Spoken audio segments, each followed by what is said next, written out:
Welcome back to another Conversation Starters podcast. My name is Pume Dlamini, and today I've got a very interesting guest. Actually, we're going to switch up the gears a little bit. We're not talking SAP or SAP products or anything like that.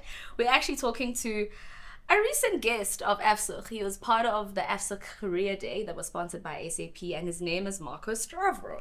Thank you for having me. All right, Marco, I'm so excited to be here with you and have this conversation with you. I think AFSUG and especially this conversation podcast or this Conversation Starters podcast is seen as one that caters to just the partners and the customers. And today we're doing something very close to my heart. We're catering to our Gen Connect, our young people. And you are known as the guy for young people. So what I did do is ask ChatGPT to tell me who you are. Okay, and I'm going to read that and let's see what it says. And it even told me how to say it. It says, in a professional tone, you say it this way. So today we've got Marco Stavro joining us, better known as the Gen Z guy. He is a speaker, entrepreneur, and founder of GenLink, a company that is helping brands and leaders better understand how to connect with Generation Z. Marco has also worked with organizations such as Standard Bank, SAICA, Water Sisulu University, and has become one of South Africa's most sought out voices for the youth. Is that right? It's pretty good. So what didn't it tell me? Because we have to remind the young people that AI is not everything. What didn't it tell me? I think what it didn't tell you is how entrepreneurial I am. Mm-hmm. I spend 5 to 10% of my time in private equity.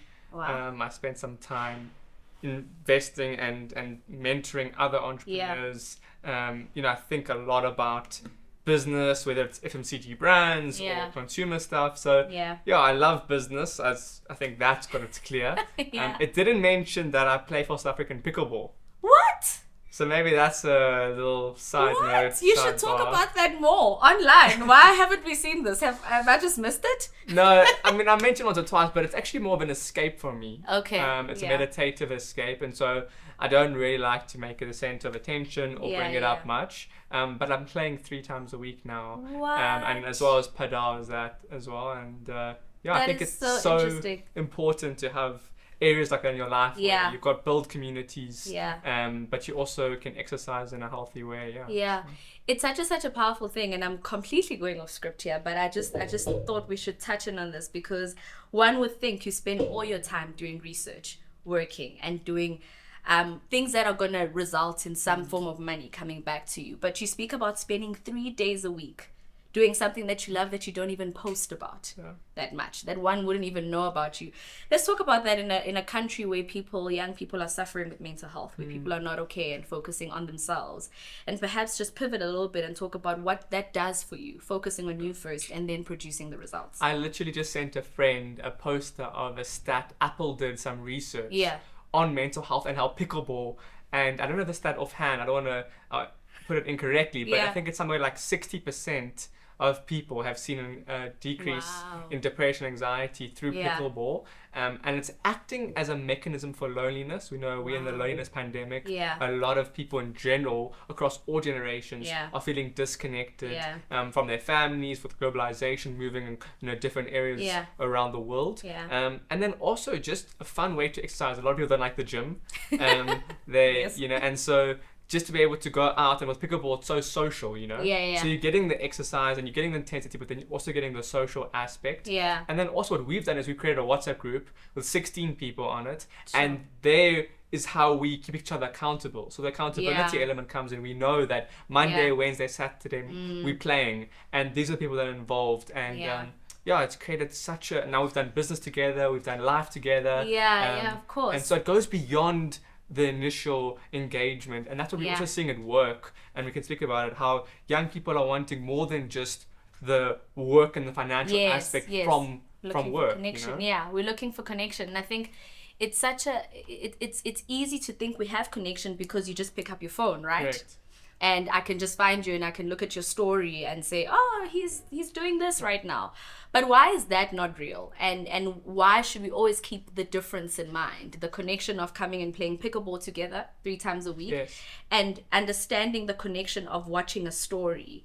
Just a little bit on that, and how we can always keep ourselves honest and to say, just because I saw my friends 3 stories doesn't mean I've called them and checked how they're actually doing. So I always like to speak about the Great Rewire, yeah, which happened between 2010 and 2015, where yeah, they did research showing that young people's minds and brains yeah, actually change neurologically because of social media, overprotective parenting, yeah, and this technology wave. And so we've actually seen how these addictions and this time being spent has made us believe falsely that Instagram and WhatsApp is a real sense of connection, as well as just our overall consensus around how we engage with people and our mannerisms and our engagements, and then also our view on money and success. Yes. You know, before we would compare ourselves to our village. Yeah. So if you were in the village of, you know, Eastern Cape and a specific township, or whether it's Greece, then that was your framework. Yeah. Now, social comparison theory, where we're comparing ourselves to the whole world, to people in New York, and people, and so now our view of ourselves has also decreased, and that's where we see, you know, the lack of self-awareness and the lack of self-esteem and confidence being such a vital part. And that's one of the things we spoke about the career day. I said to young people, you know, you have to look at yourself and say, where do I build my strengths?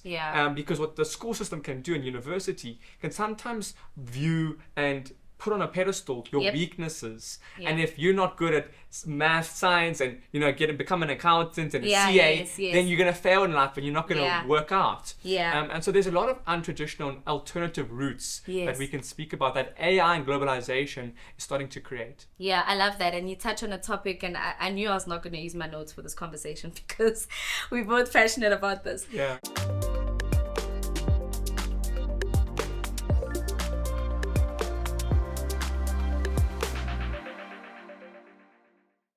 We touched on a topic around strengths, right? And I want to just touch on that because I remember when I was 22 years old, I met a lady called Nozi Pumbandra who spoke to me about the book Strengths Finder. Yes. And it became an incredible book for me because it taught me the concept of taking what I naturally have and building on that, and how I go so much further in life by building on the things that I have. And you speak about comparing ourselves to people we don't even know, people are far away, people out of our communities.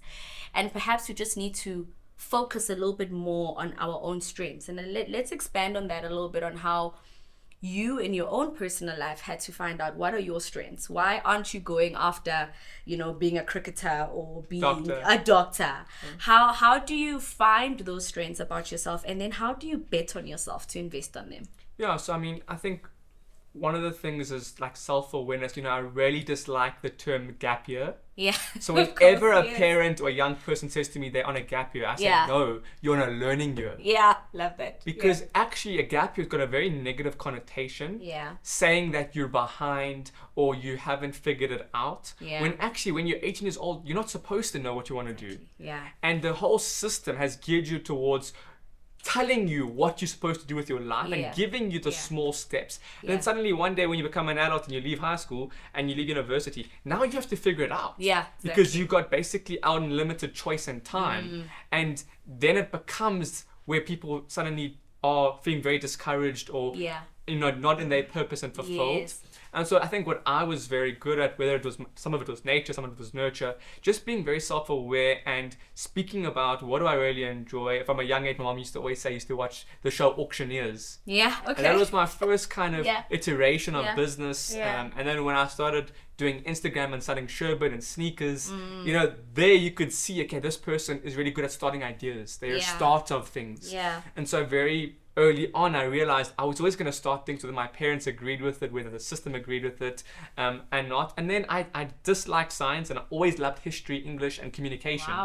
So I also loved communicating ideas and sharing my thoughts and perspectives. Now, that comes very naturally to some people. Other people on the total opposite side, where they love science and technology, and all they've been doing was coding and spending time with technology, you know? And one of my mentors always says to me, Marco, there's two types of people in business. There's people that sell and create. So you've got the people who are going to always create the product, the people who are going to help you lead the product and sell. Yeah. And so, of course you can be both, but I think, when you're looking at yourself, you've got to figure out, like you said, using Enneagram, Strength Finder, psychometric testing, and then also by action. So when I started my first business and when I actually wanted to be a lawyer for a long time, and I went to go job shadow at Weber Wenzel, and I spent a week there with a partner, and I said, absolutely not. But I think what the world does is we in these bubbles and we never actually get exposure to real life. So sometimes we've got a perspective of this is what it's like to be a CA or this is what it's like to be a doctor. And then the actual reality of it is way different to what we want. Yeah, it's true. I mean, I just spoke to you earlier on about how I also had to pivot in my own career. And perhaps it's something we can talk about with young people is as a key takeaway, which is always just try, right? Always expose the things that you think you want to do. The greatest way to find out is by trying to do them or imitate them. You talk about wanting to be a lawyer and spending a week and realizing, oh, my lawyer idea was based off a movie, maybe. Definitely not reality, right? And let's talk about that, because in order for young people to do that, opportunities need to be created for things like that to be done, right? We talk about mentorship, we talk about companies. I mean, AFSUG has got partners, got big global partners, right? And how can organizations help these young people, us young people, I count myself because I how can it help young people find their strengths and what they can do naturally and help build on that so that it's sellable and so that it brings fulfillment as well to them? So firstly, I think from the organization's perspective, young people have to be more patient and aware of the process of finding it. Because what I'm finding is that they join an organization and the expectation is so high and then their only alternative option is to leave that. Whereas actually spending time in that discomfort and then changing roles and changing managers and changing kind of spaces allows you to also find that. So it's not just either you're an entrepreneur or you're a corporate, and there is a space and a process that you have to go through. And I think that can't be overlooked. And then from the organization's perspective is then offering those, I mean, Investec's got an amazing program where they send some of their CAs and some of the people that they choose overseas to London. So their London office. So there's like these different, whether it's a Pretoria office or it's a different role. I mean, some of the stats is the average Gen Z spends less than 2 years at the same organization. So that turnover is happening every 2 years. And I always say that instead of losing the person, let's rather just encourage them to change positions. Again, a very difficult process and costly process for businesses. Because I think a partner would challenge to say, how do I make this effective for myself? But when you think about the fact that Gen Z will be your leaders soon, this is what organization needs to pivot to, and the sooner the better, right? We talk about, I heard in one of your podcasts, you were talking about how Africa has got 60% of the youngest people at the moment. So they will be the next generation. And talking about if you're a company in South Africa, if you're a Standard Bank, for instance, how you shape your processes now actually sets you up for the future, right? Absolutely. That's what we're trying to sell. But how do we sell that? To the big partner, to the guy who's signing the paycheck? So I mean, we have to look at a few aspects. So one is culture, and I think culture is just consciousness of the leadership. So if you look at a culture of organization, it's just normally a reflection of the leaders. Now obviously, careful Marco. Obviously the bigger organization, it may differ because the process and lag will be longer. But I always like to say, good culture, whenever there's a disagreement with two people, so if we disagree, it always comes down to two questions. One is who is in charge, and two is how much do we actually care and love each other. Wow. Because if we don't actually care about the outcome or care about the relationship, then we're going to say, doesn't matter, and we're not going to actually engage and build trust. And then two, if there's not clarity about the position and the leadership, who's the boss? And do we trust our boss? Then there's also going to be, and if you break every disagreement up, it normally falls into those two categories. And so I think when it comes to building a great culture for Gen Z, we have to look at the mentorship and relationship process. Yeah. So how much time are you spending time with them as human beings? Yeah. Not just as here's the Slack, here's the email, here's the meeting. Yes. And so that's why the induction periods and the process of onboarding is so important. Yeah. And getting them out the office, so whether it's on the golf course, the paddle course, whether it's in training rooms, and then also looking at the reality of the options. So we know that there's just more options than ever before.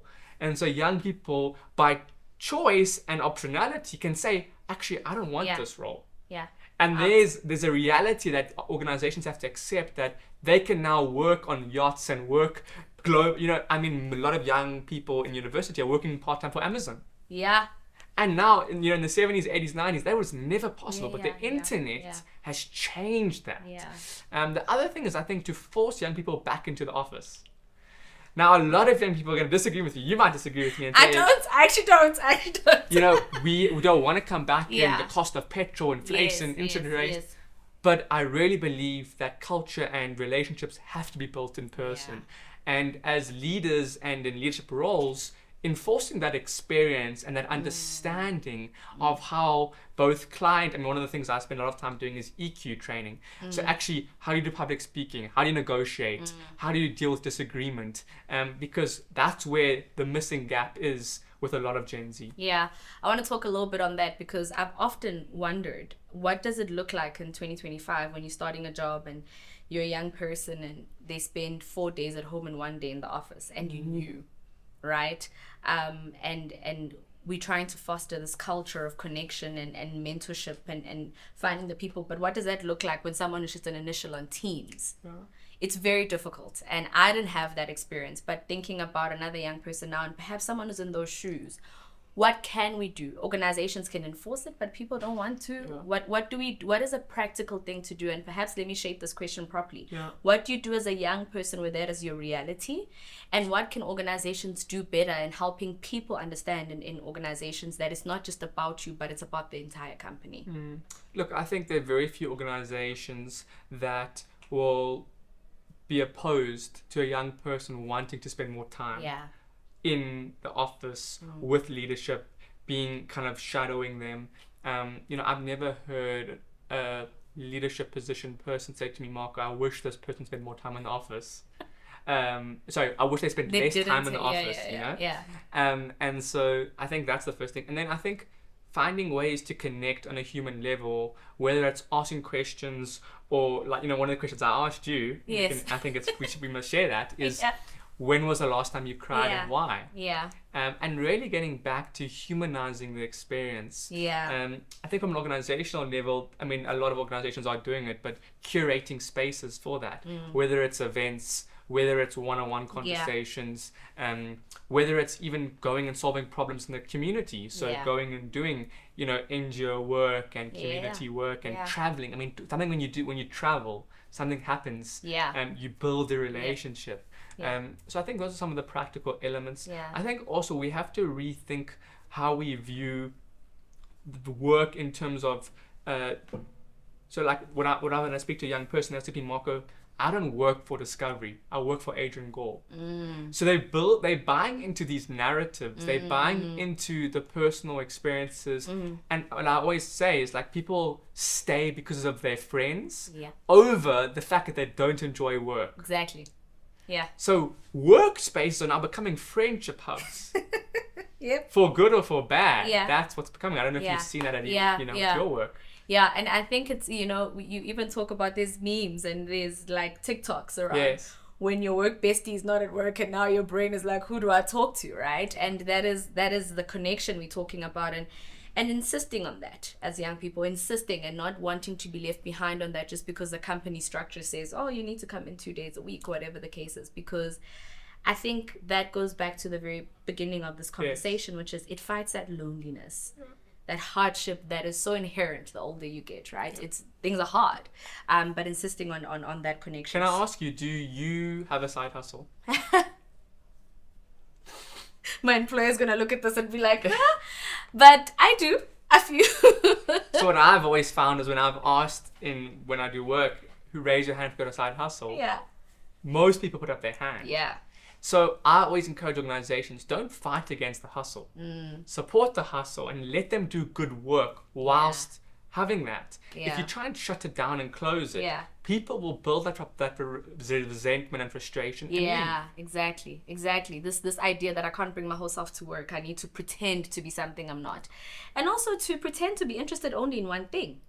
And that's such a Gen Z thing. It's like, of course I studied engineering and whatever, and I can code and I get that, but I'm actually really interested in cars, and my side hustle is reviewing cars and posting that on TikTok and getting some money from that. So and now I have access to review cars and do something about it. Exactly. Whereas before I wouldn't even be able to vibe code and build a product and preview on a weekend and build that out and sell.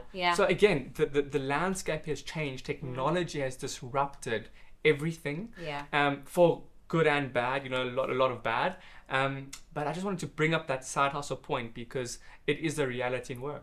It is, it totally is.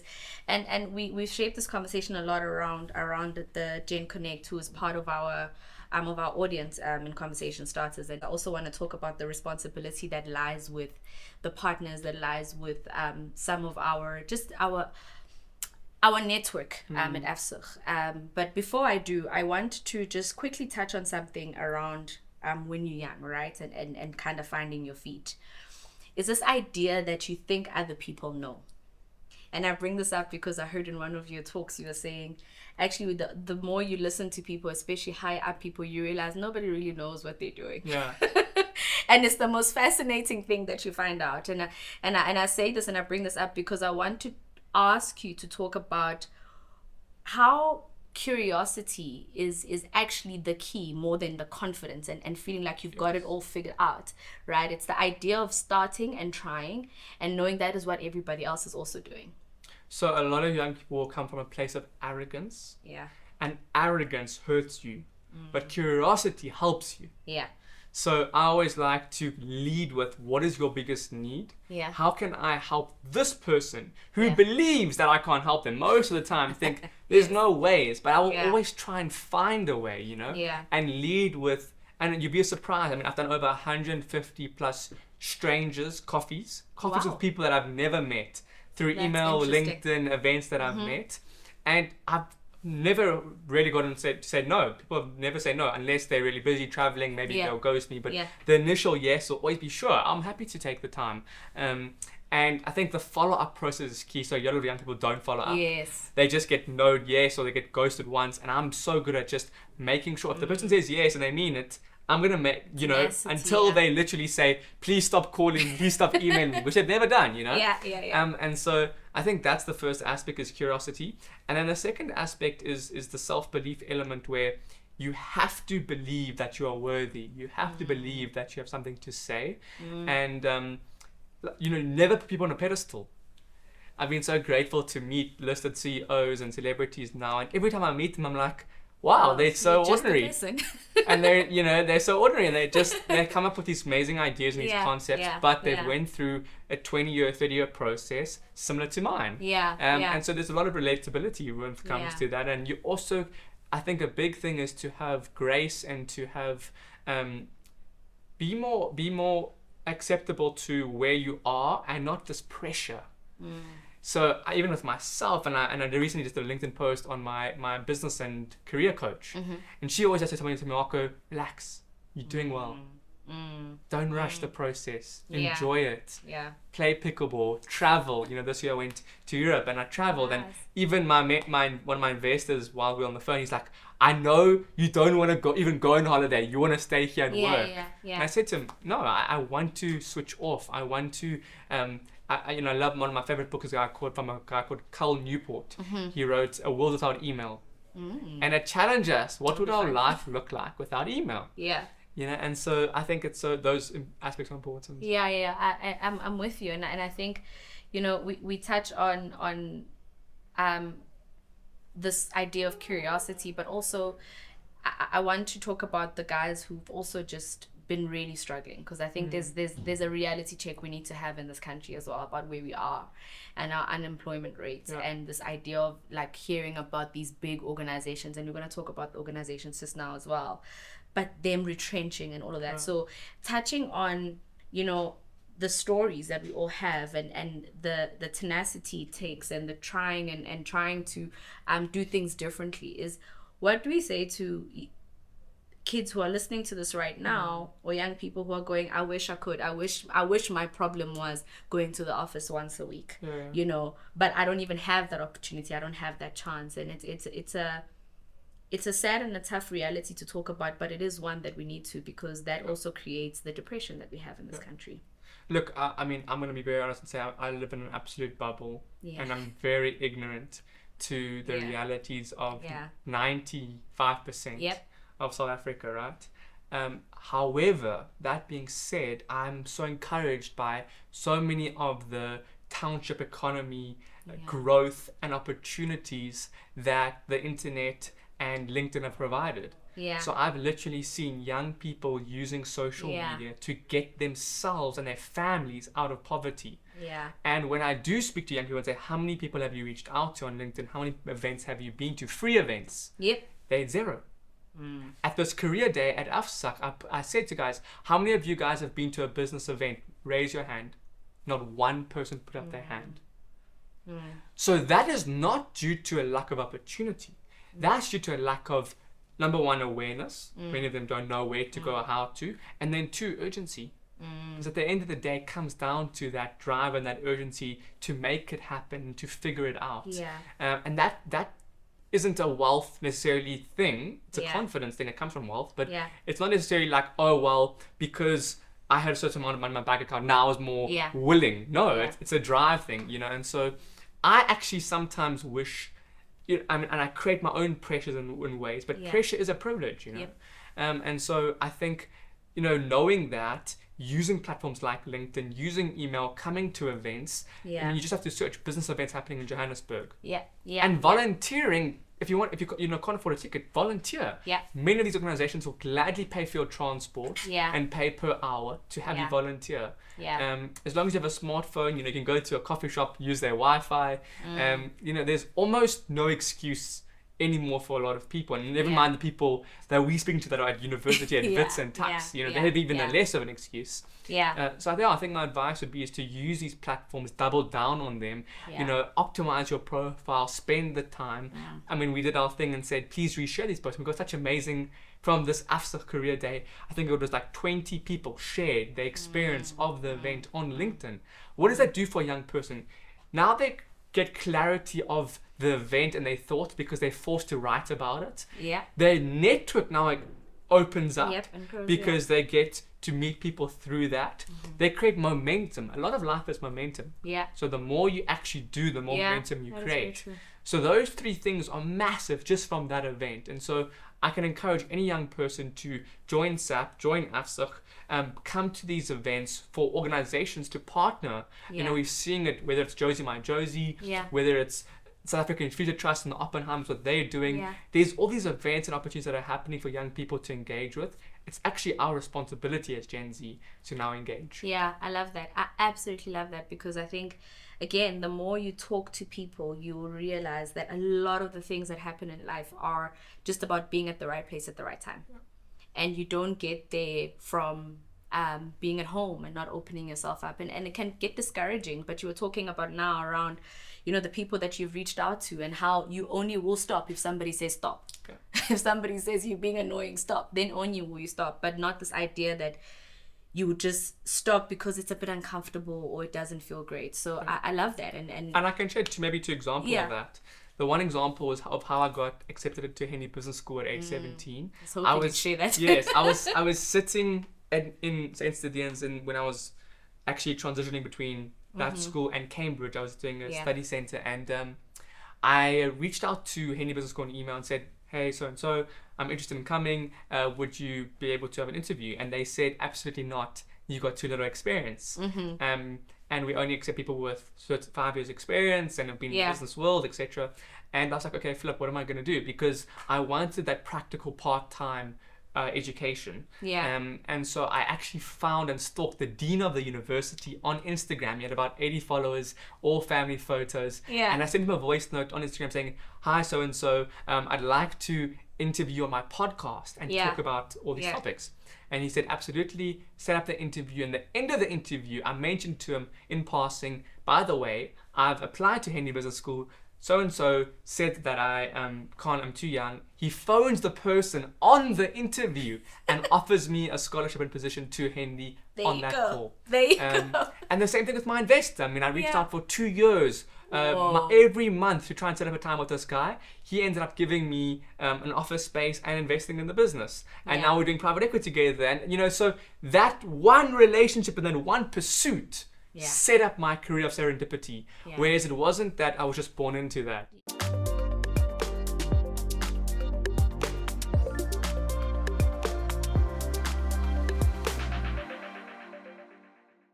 I want to circle back, and we're probably running out of time a little bit, to the responsibility of the older generation. Yes. The responsibility of the parent who might be involved with AFSUG and they are, an SAP partner or an SAP customer, whatever the case is. What does it look like to parent Gen Z, and what is the best approach? I actually heard there was a lady that I who owns a strawberry farm in KZN, and she said, I don't raise my kids to do well in my generation. I raise them so that they can be great for their own generation, and it requires me to grow. And it stopped me in my tracks, right? Yeah. And I love that, and I wish more parents could hear that. What does it look like to raise Gen Z, and what is the best thing that a parent can do? Yeah, look, it's so tough because the world is changing so fast. Yeah. I think what it looks like is to not lead with fear. Because what fear does is cripples our own experience and our own... Because a lot of parents have got the right thought process, right? Yeah. But it's fear that is crippling their child to say, okay, because everyone is doing 5 sports and doing all these subjects, now my child must. Or because homeschooling is seen as inferior, now homeschooling is not as an option. And at the end of the day, it comes down to, will they find a job? Will they be happy? Yeah. All you want as a parent is for your child to be able to live and exist and be happy and be able to build a life beyond the parent. Yeah, exactly. And I think a lot of it is out of fear, and it's very hard in the moment to not be afraid. My parents were afraid. They still are afraid. Many times I'm afraid. Yeah. I'm afraid of where my career is going, and if I fail, and the fear of failure. So I think it's just reflecting on that, and then also personalizing the experience. If your child is very gifted in a certain way, or personalize the experience towards them. Don't just make it a majority because the world is saying do this, so then you do it. And then I think, by action, give them a chance, believe in them, give them a go. I love that, And I think my parents did that. They believed in me. They gave me a chance. Henley Business School believed in me. So they will always be those first believers. Yeah. It's just about finding them. Yeah. And so be the first believer to your child. I love that. I absolutely, absolutely love that. And we've spoken about organizations and the culture they can foster. But what do you wish your parents? What my parents would have done. Given you more. Sure. Money. I'm joking. So I had my parents are incredible. They both are really, really good. My dad really was a questioning father. So he instilled this idea of understanding for me. He would ask me real good questions about things. So you going there, why, with who? And I got this need to always have clarity around what I'm doing. And even though that was good, it was also really frightening, because when I didn't have clarity, I felt like I couldn't move, right? Falling down, yeah. So, and I think it just went back to the point of fear, right? My dad was just very scared. So I actually wish they were less scared and more trusting. Yeah. That it's going to be fine, and that they've got the resources. Even if something bad happened to me, I mean, we've got the best medical aid. I was probably going to be fine, right? So, I wish they had that, actually. Think about it. There's another great book called Why Greatness Can't Be Planned. Yes. And why it's so powerful, especially it's been powerful for me, is because, like your parents, I'm a controller. I want every decision and outcome to be controlled. Yeah. And when I realize that things will happen in my life, and they have already happened, that were totally out of control and just they just happened. Yeah. Then it's freeing to say, actually, you can have the most incredible product and business plan and strategy. Yeah. But life will throw you in so many directions, and things will happen in so many ways that are unexpected, that you'll get to your destination. Yeah. But it will be different than you view and what people say. Yeah. And so I think that's a very freeing thing for parents and for individuals and for young people to say, don't worry so much on the outcome and on the steps and on the measurable goals. Just add real value, be a good person. I think one of the things I'm most proud about is my reputation. And reputation carries you into opportunities. The finances will come, the money will come. Exactly, Don't chase the money. It's a beautiful concept. It takes me back to when I read the law of detachment, of you almost can never really understand the outcome. You can't get that, but it's the journey there. It's the journey to pursuit that's going to lead you in so many other things, and that's what you talk about. Then it becomes about your character and your reputation, and to that extent, then almost outcome doesn't matter. It because we're chasing something anyway that we're probably never even going to get to, but it's the journey getting there. And even when we get there, we realize pickleball and paddle is still more fun and fulfilling, Then the check I just got, marble festival, circus, Rocking the daisies over the weekend is still my favorite thing. I love that. So let's try and wrap it up. And this has been such a beautiful conversation. I hope AFSUG people also enjoy it and they want to engage a bit more. I want to ask you some closing questions to just sum this whole thing up and hope that people have some real takeaways. If you could give me one thing, just one thing that you've been thinking about recently to give to a CEO to think about for the future. So they're about to wrap up, a CEO, you're probably in your late 50s, what is that one thing you could implement in the organization that will have a lasting impact past your time right now? Well, culture is a massive thing. Yeah. Creating a winning culture. And the other quick thing is friction. Create less friction in every aspect of Gen Z's journey with the organization. Whether that's applying on the job board, whether that's entering the workspace, whether that's the technology element, whether that's the hiring process and the promotion and incentives, create less friction. I love that. It's so amazing, because that is one of the biggest blockers. Is the friction is I'm applying to an AI machine that I have to put the right words, and there's so much. It's so friction. long. It takes 10 pages, and then when you do submit it, it goes through email. No Gen Z even check email, and then you lose the email, and it's like then you get onboarded. Then where is the place? Create less friction. Yeah, I love that. Absolutely love that. And then let's talk about the AFSUG community. What can we do? Number one, as AFSUG, so the AFSUG board, what can they do for young people? And number two, as a community, what do you think we could do better? Keep doing more events. We need more in-person events. We need visibility on them. So create social media content, use TikTok, use all the platforms, get universities and schools. You're never too young. I still don't understand where I go to events. I'm the only person under the age of 30 and all the schools and universities haven't been invited. And so partnering with those institutions from early on and giving the outliers an opportunity. Because yes, the majority might not come, but what about the 3 or 4 or 5 people that do come and their lives are forever changed because of that, and they join the AFSUG community. So I think access and visibility, and then just keep reinvesting into small businesses and to entrepreneurs. And the South African Computer Trust and the Oppenheimers are doing that. The Standard Bank's doing. There's so many organizations that are doing that. And sometimes a lot of young people just don't know where to go. They don't know about them. I remember I always used to say to my parents, "There's no business events happening in this country." Now being in this space, I can't go to there's too many to go to. So a lot of it this time is just not being in the network and being in the know-how, and that limits young people to growth and development and to real opportunity. And one last closing one is, what do you say, just one thing to a person right now who is under 25 and unsure about their career and where they're going? What is the one thing you say to them? I would say belief becomes before evidence. Believe before the evidence and the ability is there. Everyone will look at the evidence and the ability, and if you want to create something from nothing, you have to just have the belief first. Nothing was ever created that's meaningful and changing lives that everyone agreed with, that made sense to everybody. So the different things and the different outcomes and paths will always look negative and uncertain to those around you. I absolutely love that, Marco. This has been absolutely amazing. We could talk forever, but this is probably going to be listened to on a drive somewhere, going somewhere, so I don't want to make it too long. Yeah. But it's been absolutely amazing, and we should talk again very soon. Thank you for all your work as well, yeah. I'm very, very, very excited about this, and yeah, I hope you are too. And that is the wrap of our installment of Conversation Starters. My name is Pamela Mini, and I cannot wait to see you again.